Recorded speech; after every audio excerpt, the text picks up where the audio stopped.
Ask anyone who knows me well, and they'll tell you my discipline is intense. It's become a running joke in my family that I'm part robot. Soy un hombre juicioso. That's what the front desk lady at my gym calls me because I never miss a day. But sometimes I feel like I have life in such a tight grip that it actually suffocates some of the serendipitous moments. I don't think I've always been like this, but as long as I can remember, this rigid nature has been a part of me. Maybe it's a defense mechanism. I was never the star athlete or smartest kid in the class, but what I did have was endurance, life stamina, an incredibly high tolerance for delayed gratification. As I got older and became more ambitious, the sense of hyper-focus and discipline became intoxicating. Whether it was dieting, abstinence, or working on music, I knew I had cultivated this other gear that a lot of people didn't have. I would take pride in the ability to resist temptation in almost any form. But eventually, I realized that life needs a little indulgence. I don't have a problem holding on to dreams. I have a problem letting them go. Part 1. Overboard. If I'm not careful, I easily dip into extreme modes of work and isolation. In my mid-20s, arguably my physical prime, I didn't have sex for 3 years because I thought looking for love took too much time. If we're being candid, I'm often at war with myself, trying to find meaning in activities that I see bringing joy to others. Going away for the weekend, going out at night, sleeping in, and having a lazy day. It sounds ridiculous, but all of these I find incredibly difficult, rarely doing any of them. And if I am doing them, I feel like I'm betraying myself. If I'm going out at night or having a lazy day, it's often trying to please someone else. I don't know why I can't be more normal. Maybe it's the cultural programming. Maybe it's this ambitious spirit inside of me, probably driven from the same insecurities that made me want to be a famous rapper in the first place. What makes this tricky is it's the same side of me that I believe is responsible for a lot of my happiness and ultimately my success. So when I turn down offers to go out for a date, I feel strange, often disappointing my company or whoever I'm with at the time. Why is that so hard for me? But if I'm honest with myself, I feel most alive when I'm learning and working on a project I'm excited about, which often take extended periods of time and dedicated focus. I know most creatives don't like the idea of routine, but I'd argue creativity comes from structure. When you don't have to wait for inspiration, you're able to find it, simply by making space for it. When I reduce the noise in my life, I find it much easier to be creative, which often sounds strange to people when I tell them I've created rules for myself, like wearing the same outfits every week, eating the same thing every day, and treating bedtime like religion.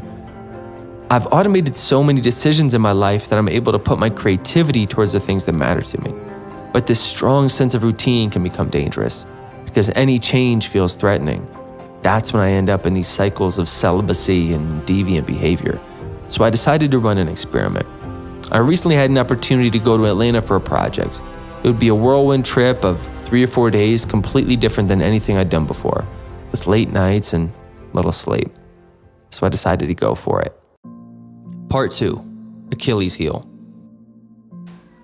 All right, let me take a second to say that I realize that these are deeply personal ideas. And the reason that I like to share them in this capacity is because it's a form of therapy for me. I also hope that in doing so, you're able to take some of these things as well. I think one of the most powerful and beautiful parts about creating art is this sense of feeling like you're not alone. I'm not telling you how to live. This is not me trying to lecture you or be pedantic. And another piece of this is this concept of how our greatest strength is also at the same time our Achilles heel.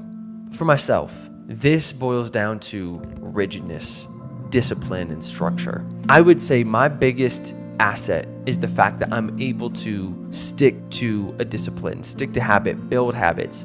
And I think that leads to an incredible amount of creative output. At the same time, this structure, this is often when I feel like I'm missing out on life, the serendipity. I haven't done a great job of creating room or space for these things. So I love this idea of travel and challenging yourself, but the structure of my life often stays the same no matter where I am. And I hope that by me doing my own internal self-exploration also resonate with some of you. Helping people feel seen is a real thing. Acceptance.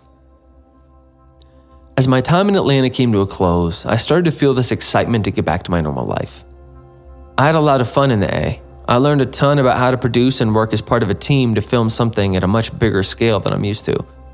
And it was a good challenge. I also came to understand that this way of life I like to live is just a part of me. That the day-to-day habits and choices I make are what keep me motivated. This isn't a game of being perfect. It's a game of self-acceptance. I want to be better, but there is no finished version of me, simply iterations. Growth is messy and is a constant process. I am enough. You are enough as we are right now. We have habits and traits we would like to change, of course. But at some point, accepting who we are is as equally as important as changing who we are. Because this isn't about trying to be more normal, as much as I'd like to be. Being different is a good thing, even if it causes friction at times with friends or family. There is no one right way to do this. What's important for me to remember is that this way of life is a choice. I can choose to deviate or change from it at any point. Experiment, pivot, try something new. I still have time. We always have time. It's about being intentional about the decisions we make and the self-awareness to see if those decisions are still serving us. So here we are, 31 years young, still learning how to accept myself and what I am. Still learning how to let go of what I think I should be or need to be. A reminder to myself that it's okay to be different. It might even be a good thing.